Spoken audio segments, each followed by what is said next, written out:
दिल्ली में विधानसभा चुनाव की तैयारियां जोरों पर है। जानकारी के मुताबिक दिल्ली में कांग्रेस नेताओं की सीटों को लेकर बैठक चल रही है। कांग्रेस उम्मीदवारों के नाम का ऐलान भी कर सकती है। बैठक में 28 सीटों पर चर्चा हो चुकी है, जबकि 5 सीटों पर चर्चा बाकी है। कालकाजी सीट से अलका लांबा उम्मीदवार हैं। दिल्ली चुनाव को लेकर 28 सीटों पर उम्मीदवारों के नाम तकरीबन तय से हैं। वहीं सीएम आतिशी के सामने कालकाजी सीट से अलका लांबा उम्मीदवार हो सकती हैं, जबकि सीमापुरी सीट से राजेश लिलोटिया, जंगपुरा से फरहाद सूरी, मटिया महल से आसिम अहमद और बिजवासन से देवेंद्र सहरावत उम्मीदवार हो सकते हैं। मटिया महल विधानसभा से आसिम अहमद की उम्मीदवारी की बात कही जा रही है। इस विधानसभा से देखा जाए तो पूर्व विधायक और पूर्व खाद्य आपूर्ति मंत्री आसिम अहमद खान ने कांग्रेस का दामन थाम लिया है। आम आदमी पार्टी वो छोड़ चुके हैं। 2015 से लेकर 2020 तक लगातार वो आम आदमी पार्टी की तरफ से विधायक रहे हैं। आसिम अहमद ने कांग्रेस में शामिल होने का निर्णय लिया और दिल्ली कांग्रेस के अध्यक्ष देवेंद्र यादव और अन्य वरिष्ठ नेताओं की उपस्थिति में उन्होंने पार्टी का हाथ थामा।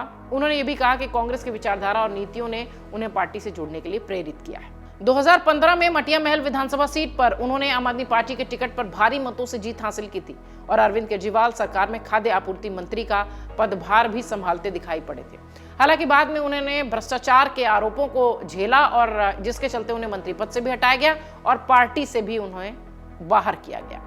आसिम अहमद खान का कांग्रेस में शामिल होना दिल्ली की राजनीति में अहम है, खासतौर पर अगले विधानसभा चुनावों के मद्देनजर। कांग्रेस के लिए यह एक महत्वपूर्ण कदम है क्योंकि अल्पसंख्यक वोटों को मजबूत करने में यह प्रमुख भूमिका निभा सकते हैं। आपको यह भी बता दें, दिल्ली विधानसभा चुनाव की तैयारियों में कांग्रेस कोई कसर नहीं छोड़ना चाहती और इसको लेकर बूथ लेवल पर भी काम तेज है। 23 दिसंबर को ही विधानसभा चुनावों के लिहाज से घोषणा पत्र को लेकर भी दिल्ली कांग्रेस नेताओं की बैठक हो चुकी है। इस बैठक के बाद दिल्ली कांग्रेस के अध्यक्ष ने यह भी कहा कि केवल वही वादे पूरे किए जाने चाहिए जो कि हम पूरे कर सकें और कांग्रेस इसी बात में विश्वास रखती है कि जो वादे करे उसे पूरे करें। दिल्ली में हुए पिछले 2 विधानसभा चुनावों में अगर देखा जाए तो कांग्रेस का प्रदर्शन बड़ा गड़बड़ रहा है, जिस वजह से कांग्रेस आलाकमान इस बार सीट बंटवारे को लेकर और पार्टी के भीतर नाराजगी पर लेकर खासा एक्टिव है। इसी के तहत राहुल गांधी 28 दिसंबर को बताया यह जा रहा है कि दिल्ली के सीमापुरी के इलाके में, जो कि उत्तर पूर्वी दिल्ली का हिस्सा है, वहां एक सभा को भी संबोधित करने वाले हैं। इस दौरान राहुल गांधी दिल्ली के दलित और मुस्लिम वोटर्स को भी साधने की कोशिश करेंगे।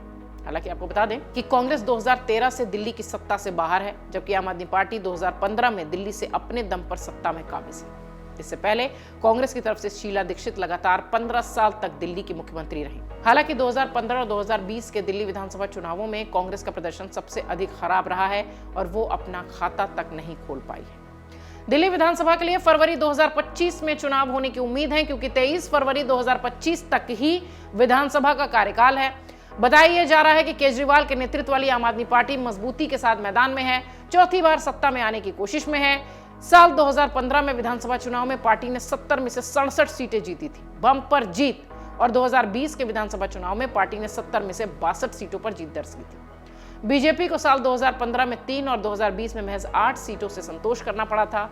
इसलिए ये चुनाव बहुत खास इस लिहाज से भी है कि बीजेपी बहुत मजबूती के साथ अपने आप को आम आदमी पार्टी के बरक्स मान रही है, क्योंकि कांग्रेस की स्थिति अगर देखी जाए तो बहुत मजबूत नजर नहीं आती है।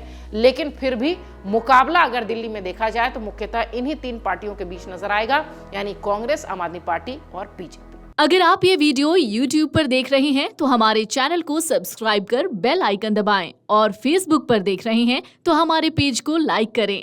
8 मिलियन प्लस सब्सक्राइबर, आपके इस भरोसे के लिए बहुत धन्यवाद।